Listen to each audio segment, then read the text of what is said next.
Next, 12th problem. If the harmonic mean of the roots of root 2x square minus bx plus 8 minus 2 root 5 is 0 is 4.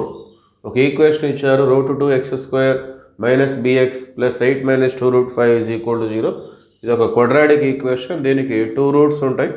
ఆ రూట్స్ని మనం alpha comma beta అనుకున్నట్లయితే so ఈ roots యొక్క harmonic mean మనం హెచ్ఎంగా define చేసుకుంటాం. Harmonic mean of alpha and beta is equal to the formula is 2 alpha beta by alpha plus beta. So alpha beta అనేవి 2 numbers. ఆ 2 numbers యొక్క harmonic mean దానికి సంబంధించిన ఫార్ములా అది. సో ఇది వాళ్ళు 4 అని ఇచ్చారు. Harmonic mean of the roots of this equation is 4. Okay, ఈ ఈక్వేషన్ యొక్క రూట్స్ యొక్క హార్మోనిక్ మీన్ అనేది 4 అని ఇచ్చారు. So harmonic mean of alpha and beta అంటే ఫార్ములా అది. సో ఇందులో మనకి ఆల్ఫా బీటా ఉంది, product of the roots, alpha plus beta ఉంది, సమ్ ఆఫ్ ది రూట్స్. ఆ ఫార్ములా మనం సబ్స్టిట్యూట్ చేసుకున్నట్లయితే 2 ఇంటూ ఆల్ఫా బీటా అంటే ప్రొడక్ట్ ఆఫ్ ది రూట్స్, దాని formula C by A. Alpha plus beta అంటే sum of the roots minus B by A is equal to 4. So A cancel అవుతుంది. So minus 2c by B is equal to 4. So దీన్ని కూడా ఒక formula లాగా compare చేసుకోవచ్చు మనం, minus 2c by B.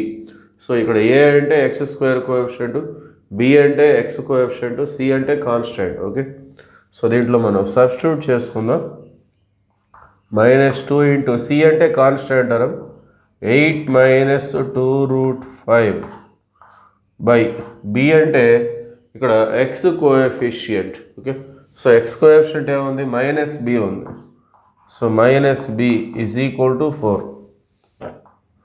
Okay, so ఈ మైనస్కి minus cancel అవుతుంది.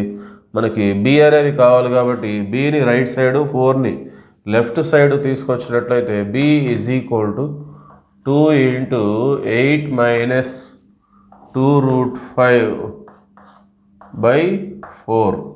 ఓకే, ఈ బ్రాకెట్లో ఇంకొక 2 బయటకు వచ్చేస్తే ఇంకో 2 వచ్చేస్తుంది. 2 2 జా 4. సో 2 వచ్చేస్తే 2 4 జా 2 1 జా బై 4. ఈ 4 క్యాన్సిల్ అయిపోతే అల్టిమేట్గా B is equal to 4 minus root 5. Okay, so that is the value of B. Therefore option C is the right answer.